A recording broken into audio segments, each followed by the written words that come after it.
This is the ICU. 12 doctors, 4 nurses, 2 monitors, and 1 man standing quietly in the corner.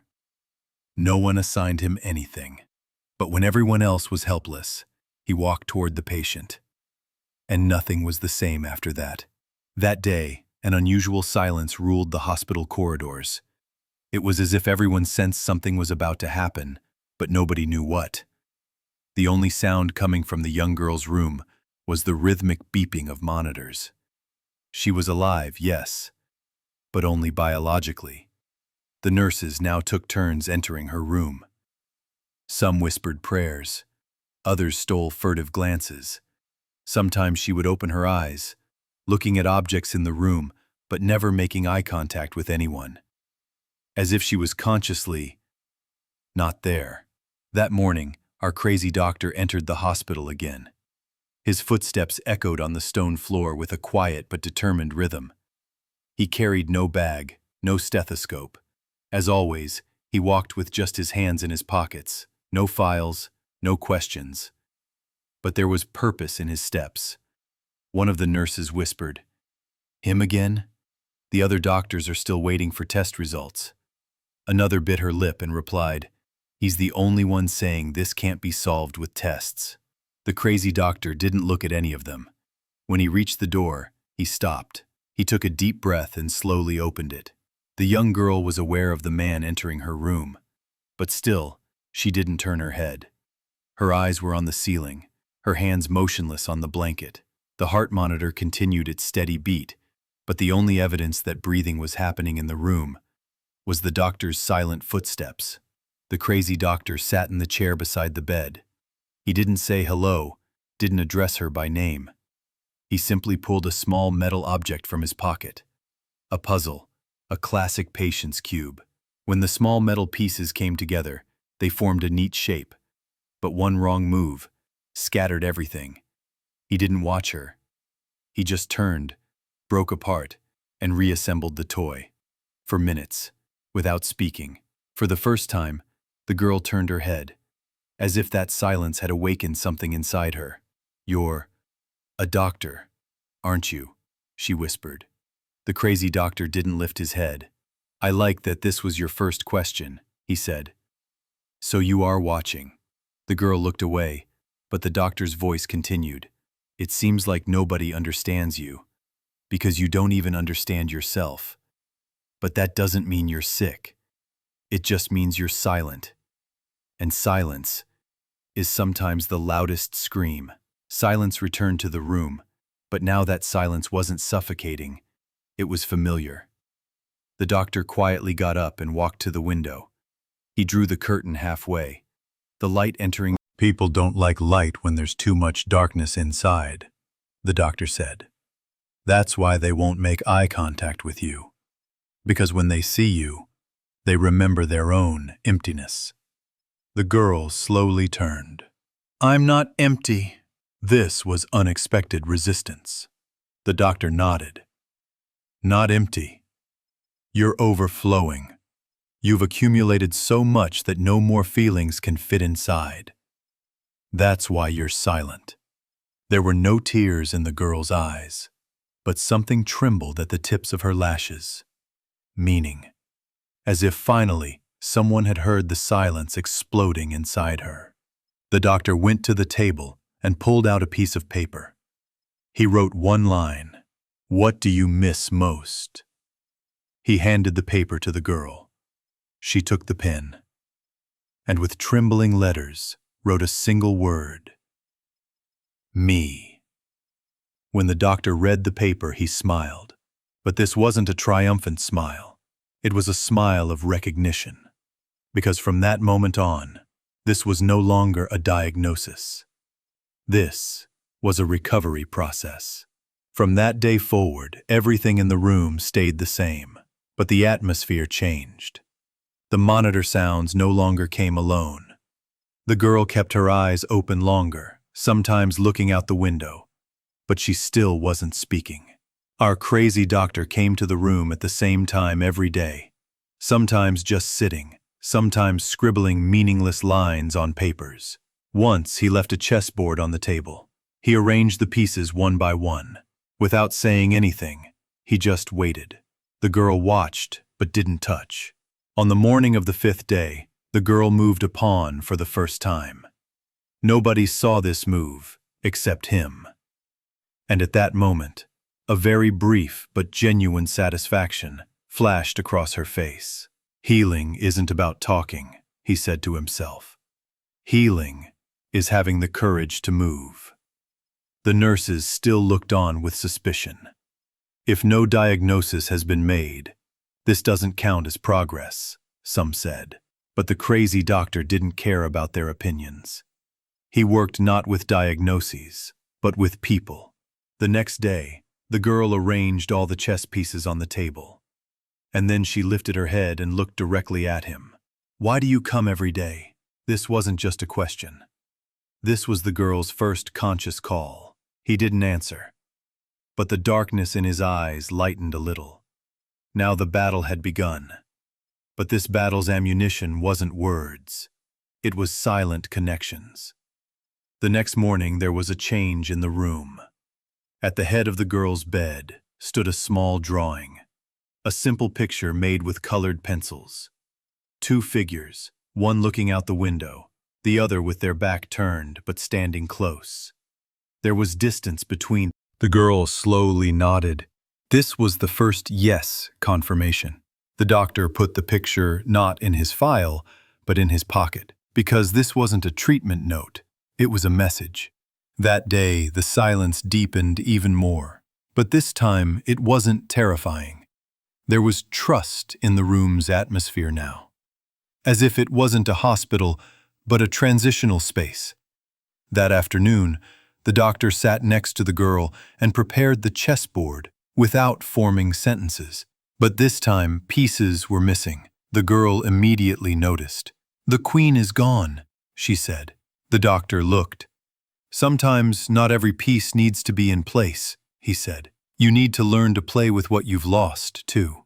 The girl thought about these words, because the biggest lack inside her was exactly this. She didn't know how to continue with life's missing pieces. She made the next move. For the first time.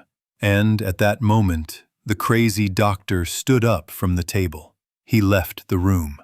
Because sometimes healing begins not with silence, but with permission. As he left through the door, he stopped. He turned and looked at the girl. "I won't be here tomorrow," he said, "because today you are enough." The girl lifted her head for the first time and parted her lips. "You don't need to come," she said, "because I'm not leaving." This sentence was the end of silence and the beginning of healing. The next day, the room's door really didn't open. When the clock showed 9, the girl had turned her eyes to the door. But those expected footsteps, that presence, didn't come. Loneliness crept back into the room. But this time, it wasn't like before. This loneliness wasn't the loneliness of abandonment. It was the loneliness of being tested. 11:15. The girl slowly got out of bed. For the first time, she walked slowly to the window. She looked outside through the glass. The sky was gray, but there was light. Something inside her began to stir. As if for the first time, she realized that the outside world had meaning too. At noon, a nurse came. She was surprised to see the girl standing. "What's happening here?" she said in a low voice. The girl didn't answer. But the note beside the bed caught her attention. A small, white paper.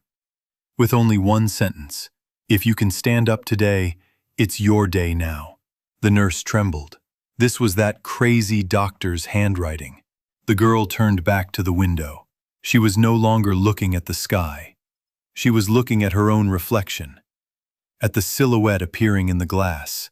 In that silhouette, she still avoided talking but made eye contact with the nurses. In her silence, there was no longer fear, but a conscious choice. But that morning, something changed. It was a little past 9 when the door opened. Our crazy doctor had returned. He wasn't carrying a file, but a radio, a small portable model. He came and placed it on the table by the window. Without saying anything, he just pressed the button.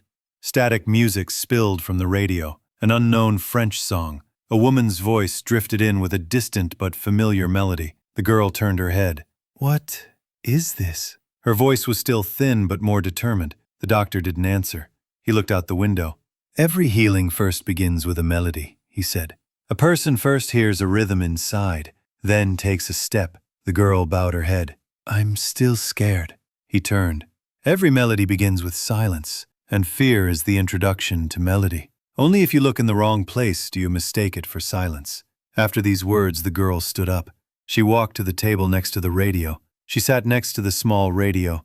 She closed her eyes. And that day, for the first time on the hospital floor, the girl's lips moved. She was humming the words of the song. Not word by word, but melody by melody. Not the meaning, but the feeling had found her. The nurses watched through the glass. One nurse whispered quietly, "Is this a miracle?" But the crazy doctor shook his head. "No, this is human." And at that moment, all the machines in the room continued working, but the strongest signal was the emotion passing from one heart to another. In the following days, there were now two sounds in the room. One was foreign songs coming from the small radio. The other was the girl's thin but unwavering humming. For the first time, silence had given way to music. One morning, the crazy doctor came with an envelope. An ordinary game die. 6 faces written with 6 words. Hope, loss, fear, courage, silence, yourself. He put it on the table. "This is your treatment for today," he said. The girl didn't understand. "What will I do?" "Play," the doctor said. "But whatever the die shows, tell me a story about that word." "I can't talk." "Think. Stories don't begin with voice.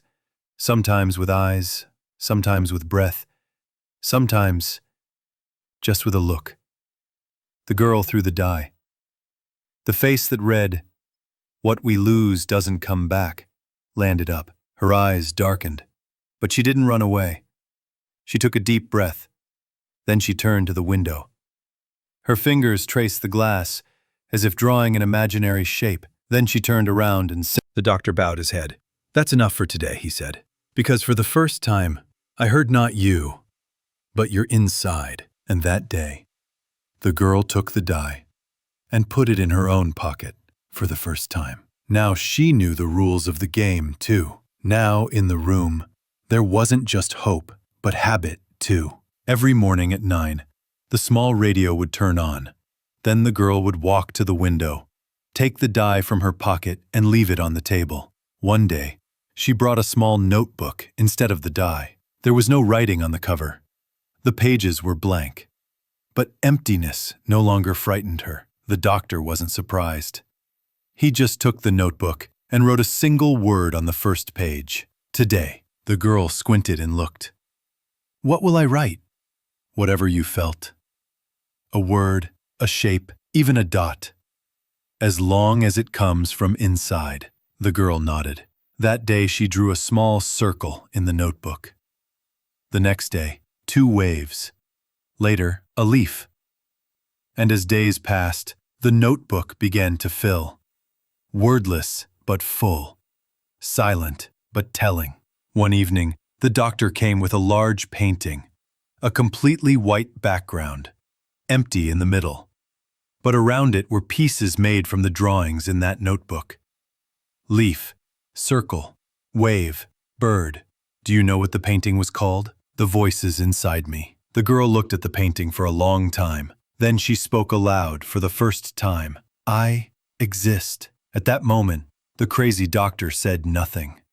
Because some sentences are left unanswered. They are already not an answer, but existence itself. It was one of the quietest mornings of the story, but that silence was no longer from fear, but from peace. The girl was sitting in front of the window, the notebook in her hand, a kind of expectation in her eyes. When the crazy doctor came, the girl smiled at him first, for the first time. "Can I ask you a question today?" she said. The doctor nodded. "Of course. Today the rules are yours." The girl paused. Then she took a deep breath. Did you ever see me as sick? There was such weight in this question that all the air in the room changed, as if not the correctness of the answer, but the courage of that question echoed on the walls. The doctor didn't look away. "No," he said. "I always saw you as someone who wanted to heal, and that is much more valuable." The girl's eyes filled with tears, but she didn't cry. She no longer needed to hide her tears, because for the first time, someone's answer had touched not the emptiness inside. "And you've passed the hardest part of the journey. Now you just need to keep walking." The girl didn't answer, but her hand tightly gripped a die in her pocket, because now that die was being thrown not with fear, but with courage. That morning, the sun seemed to have risen earlier. The light hitting the windowsill had changed the room's atmosphere. The girl stood up, took her notebook in hand, and headed for the door. For the first time, she felt like leaving the room. Walking in the corridor, she met the nurse's gazes. In these looks, there wasn't curiosity but admiration, because she was no longer the silent patient but someone writing her own story. The crazy doctor was in the hospital garden at that time. His hands were in his pockets as always, but this time, there was an unexpected expression on his face. Expectation. The girl came to his side. Without saying anything, she stood next to him. They made eye contact. The doctor asked, "Where would you like to walk today?"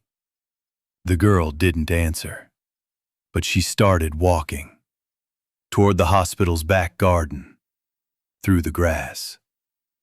They sat on a bench. Bird sounds mixed with the distant ambulance siren, but both were just listening to that moment. The girl took out her notebook from her pocket. She opened a new page and wrote, "I'm alive." The doctor bowed his head. "And what you wrote is the most accurate diagnosis I've seen," he said. The girl laughed. "You're not crazy. You just see what people can't see." The doctor smiled slightly. "And you're the patient who tells the most without speaking." Now neither of them needed each other. But at that moment, they both knew. Some journeys begin together, but walking is individual courage. For a week, the girl went out to the garden every morning. She sat on the same bench, wrote something in her notebook, sometimes just watched the sky. But the doctor didn't come. No message, no trace. As if he had vanished. One of the nurses approached the girl one morning. "We don't have much information about him," she said. "He doesn't work here, has no official record, but he would come every morning, go into a room, and leave." The girl wasn't surprised, because she didn't care who he really was. He hadn't left an identity, but a trace.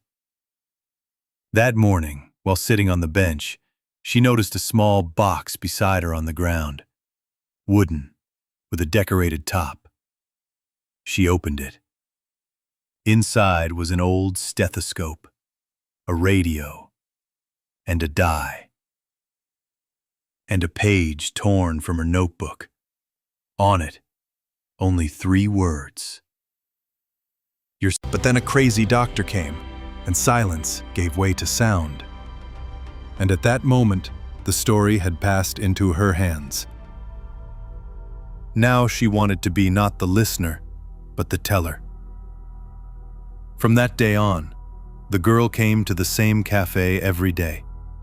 She sat at the same table, opened her notebook. But this time, she was writing, not just for herself, but for others too. One day, a young child sat at her table.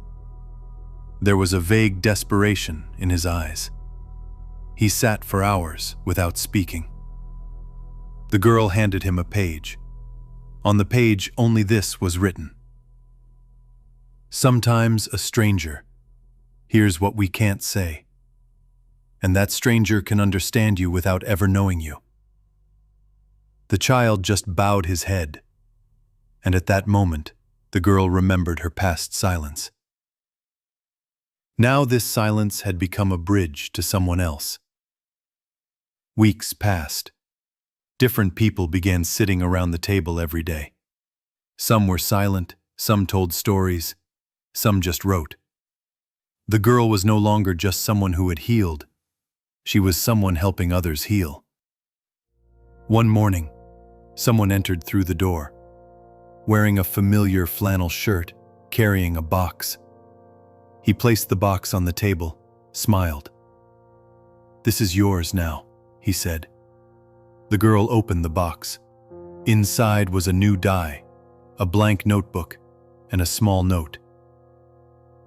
"You're no longer the one who hears silence, but the one who speaks silence." Her eyes filled with tears, but she didn't cry. Because these tears weren't for farewell, but for beginning. As time progressed, the faces around the table multiplied. Some came once, some came every day. But everyone left their silences there, and the girl turned those silences into stories. One morning, an old man entered through the door. A tired jacket on his shoulders, a shadow from the past in his eyes. He sat down, didn't order anything, just waited. The girl approached his table. As always, she offered her notebook. The man flipped through the pages for a while. Then he looked her in the eyes. "Who listened to your story?" he said. The girl was surprised, because for the first time, someone had asked about her silence. She smiled. He had a die in his hand, and he was a crazy doctor. The man bowed his head. So sometimes silence is the loudest sound. That day, the girl wrote nothing. But a table full of people carried a single sentence in their hearts. Whoever you heal, a part of yourself heals too. Toward sunset, the girl left the cafe. This time she walked alone. She came to a wall. She took out the old die from her pocket, placed it on the ground, and attached a small note next to it. One morning, a young man entered the bookstore. Anxious, tired eyes. He wasn't looking at books, but at people's faces. The girl noticed him. She approached, without asking anything, just handed him a small paper. "If silence wants to speak, I'm here." The man took the paper. Without saying anything, he sat in the corner chair and stayed for hours. At the end of the day, before leaving, he wrote something on the back of the paper. "I lost my voice, but I heard it through your eyes." The girl smiled. After the man left, she turned on the small radio.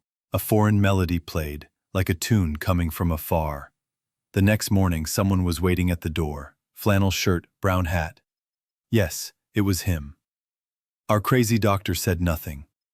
He just came in, took a blank notebook from the shelf. He came to the counter. When he made eye contact with the girl, he smiled. "When someone learns to listen to silence, I no longer need to speak." He handed over the notebook.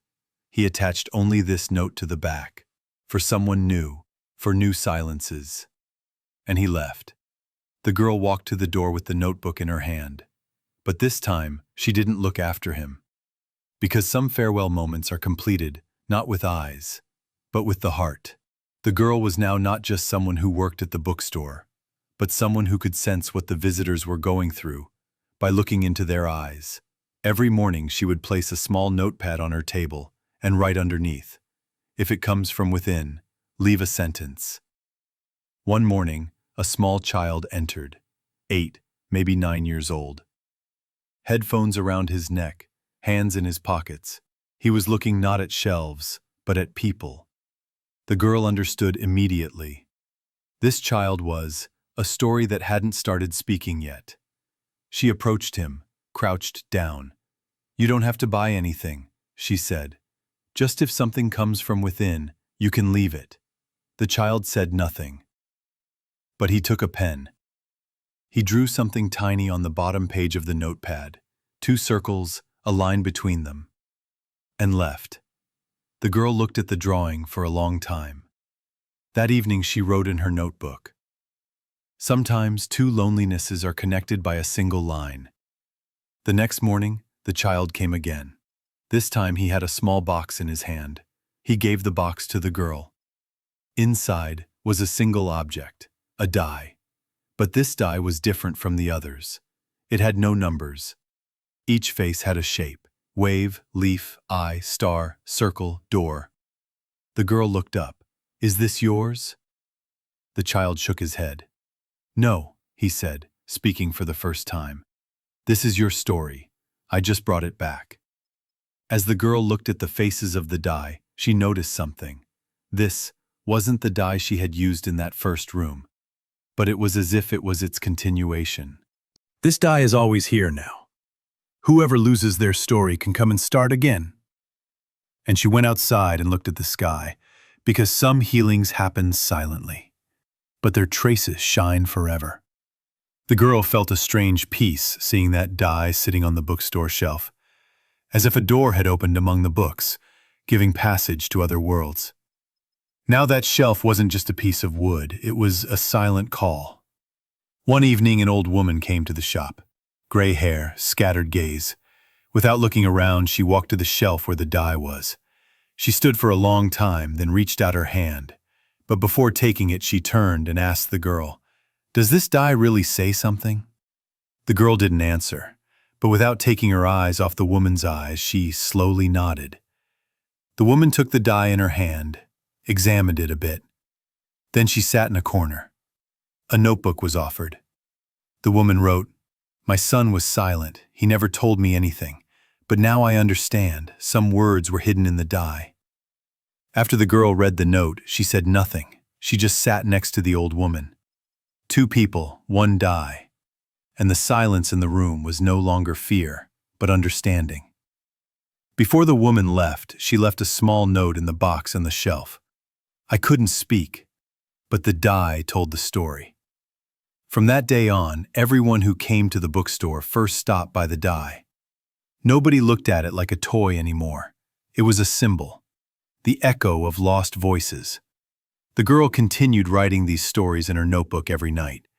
But one night, while closing her notebook, she asked herself, "But what about my story? Where does my die end?" And for the first time, the answer echoed inside her. Dice don't end. They just mix into someone else's story. She couldn't sleep that night, because she knew what she would do in the morning.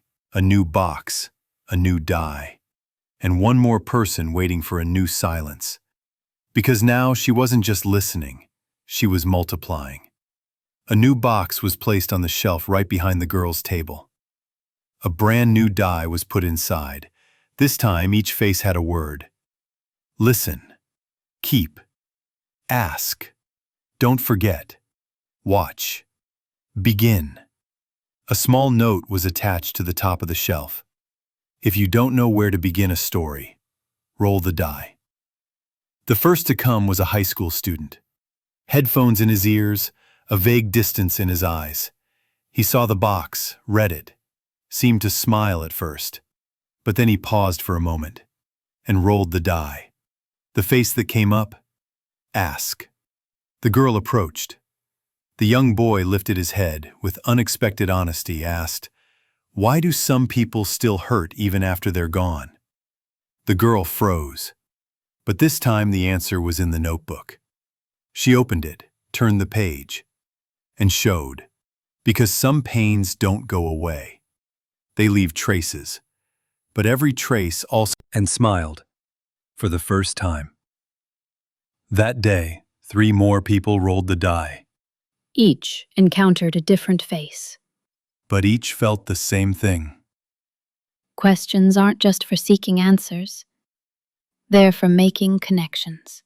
When the shop closed that evening, the girl wrote in her notebook, "Dice aren't telling stories anymore. Dice are telling people to each other." And this thought made her even stronger. Because whenever silence came, she knew she wasn't alone anymore. The dice continued to speak, and some sentences began with just one roll. One day, someone familiar entered through the bookstore door. With his flannel shirt, wrinkled face, and silent steps, it was our crazy doctor.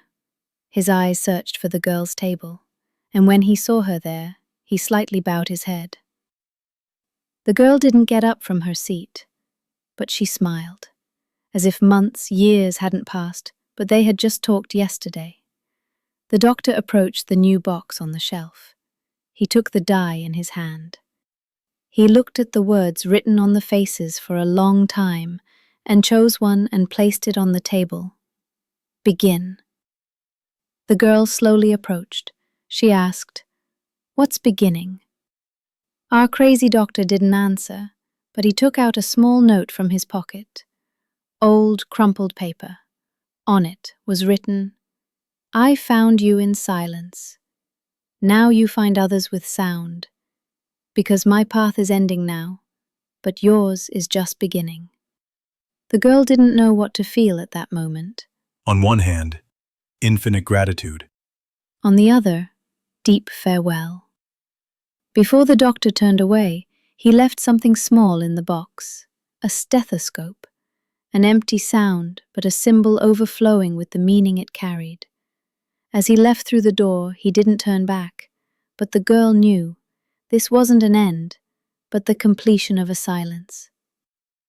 That night, the sentence she wrote in her notebook became the summary of an era. Some people enter our lives with a whisper, but when they leave behind a symphony. From that day on, the girl's life took on a quiet but meaningful rhythm. Now the crazy doctor's voice wasn't in her head, but in her heart, and this voice enabled her to listen to every new story that came.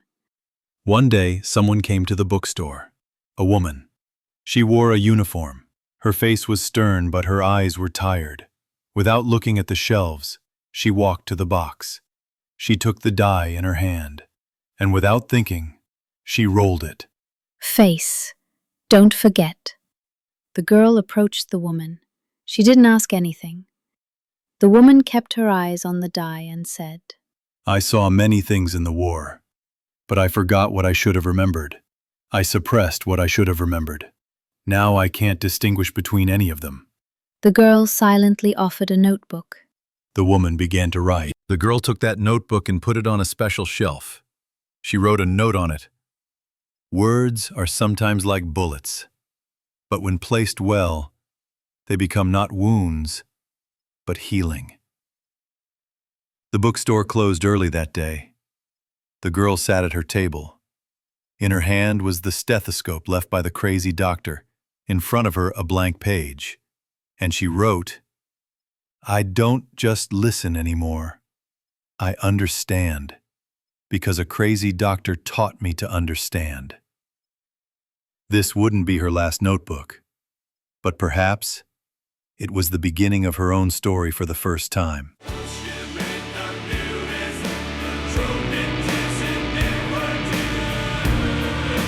Months chased each other. The girl's bookstore had become a haven for silences and dice.